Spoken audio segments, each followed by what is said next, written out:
Yung sa multiple winnings, medyo believable kasi pwede nga naman yung agent ang nanalo at yun ang maniningil on behalf of the real winners na hindi makapunta for whatever reason doon sa opisina ng PCSO kung sa amang syudad o probinsya.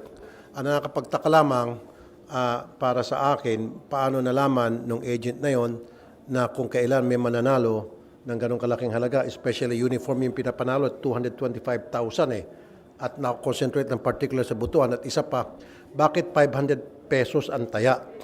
Dapat ang regular na taya is 10 pesos lang. Hindi, ito yung 3 digits eh. 3 digits. So, ibig sabihin, merong mga tao doon na sumusugal ng 500 pesos, more than sa minimum wage, kung sino man ito, o baka ito investor na parang meron na siyang idea kung ano yung numerong lalabas, kaya tumaya siyang ganun kalaki. And to back it up, consistent yung panalo niya, maraming beses, every single month. For the, umabot na ata ng 9 million na for more than 6 months. That was only 2023. We don't, yes, interested tayo. Kasi parang lumilitaw na maraming mga multiple winners na nakapagtaka paano nila nalalaman na kung nyari agent yun, may mananalo ng ganong kalaking pera, 225 in a certain days or certain period of months. Ang may duda rin ako na baka itong mga taong ito na multiple winners nakaabang sa LTO sa PCSO, parang sa LTO ba? Sino nanalo diyan? Tapos akin na i-discount ko na lang 'yan kapalit nung pera na mas mura. That could also happen. Siyempre, unang-una, maraming magdududa na sabihin nila, katagal-tagal nung tumatay, hindi ako nanalo, pero yung pala may nanalo. And then eventually lalabas, tulad ng kiniklaim ng PCSO, yun ay claimant. Para sa kanila, sa PCSO, yun ay lang agent, na sinabi ng agent. Hindi dapat ganun. Dapat, yung mga tunay na winners, yun ang pupunta sa PCSO, yun ang mag-register at mabibigyan ng TIN number. Kasi para sa akin, bawat taong nananalo dapat nabibigyan ng TIN number at siya ay nagbabayad ng buwis. Marami sa mga dokumento ng PCSO na binigay sa amin, walang TIN number. Isinusubmit nila yan sa PCSO without the TIN number. And the corresponding amount na pinanunan, we're not sure kung tama ba yung amount. Kasi meron doon halimbawa, nanalo ng 100 million. Walang TIN number na sinubmit. Hindi na nakalagay doon kung anong klaseng game. Dapat yung kung 100 million halimbawa pinanunan, nakalagay ko yan ba ay 649, 642 o 655 para malaman natin yung corresponding tax na ibabayad sa PCSO. Dapat may TIN number. Isa din doon yung problema natin sa identity. Hindi identified yung tao, yung tunay na tao, maging yung mismong game na tinayaan. Tama ka. Meron yung duda ko na may namumuhunan. In fact, nabanggit ko kanina, merong incident doon na isang tao namuhunan ng 90 million. 3 outlets, bawat outlet na isa lang may-ari, nagtaya ng tig 30, 90 million total. At pinanunuan niya 600 million plus. So namuhunan talaga siya. Tumaya siya ng yung system 12. So parang again, parang sigurado na siya mananalo siya o may nakatimbre sa kanya. Yun ang sinasabi ko nga na bago siya nanalo, tinaasan yung amount ng pot. I think that was it 655? Huh?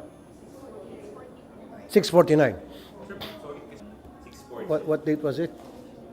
Huh? January 16 this year. Hindi bawal yon kung tutuusin. Wala naman nakalagay sa ating batas maging sa ng PCSO charter na bawal magtaya ng by the millions. Of course. Pero kanina maging yung AMLAC, sabi niya there's something irregular na for you tumaya ng ganung kalaki sa yon sa AMLAC side. On the other hand, doon ba yung parang tinayaan mo halos lahat ng numero, nag-invest ka, parang manalo. So, nung tumaya ka ng ganong kalaking amount to cover yung na para ma-cover man lahat ng numero, manalo ka, baka meron ka ring inside information. O baka sigurado ka, you will not invest that much money, wala naman sigurong negosyante, kung negosyante man ito, mag-invest ng ganong kalaki, nang hindi siya nabibigyan ng some kind of an assurance na babalik sa kanyang perang yon, one way or the other. Exactly, thank you. Kaya nga, sa susunod na hearing, patatawag ko ng DICT and then kukuha din kami ng independent IT. Sa ngayon kasi inaasahan namin yung DICT. So, in fairness sa DICT, they're doing their best na para makatulong din sa investigation na ginagawa namin. Pero ako mag-imbita ng third party na hindi taga-gobyerno na titingnan muna ng husto yung integrity ng PCSO computer from root access, source code, etc. And then, only after then, makaka-come up tayo ng legislation na para maprotektahan talaga yung integrity ng PCSO ng game nang hindi na magkaroon ng pagdududa sa taong bayan. Go ahead. Medyo maaga pa.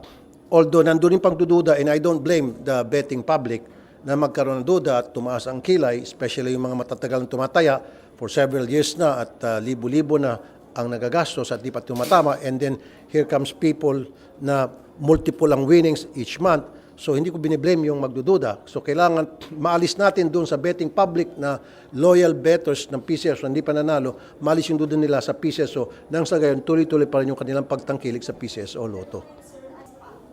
I am not 100% convinced. Although there were questions that were answered. Okay ako doon. Pero may mga katanungan na hindi pa very clear to me. And sa masusunod na hearing, kakalkalin pa rin natin yon. Sa tin. Yes. Bakit nagsasubmit ang PCSO ng mga panalo ng walang tin at walang corresponding anong games yon? Kasi magsasubmit sila, hindi lang yung 100 million, magsasubmit sila 50 million, tapos 20% niyan, walang tin. So, bahala ng PCSO maghanap kung ano yung tin number. In some cases, walang tin, talagang bukunin ng PCSO yung 20% at ilalagay nila doon sa collection daw.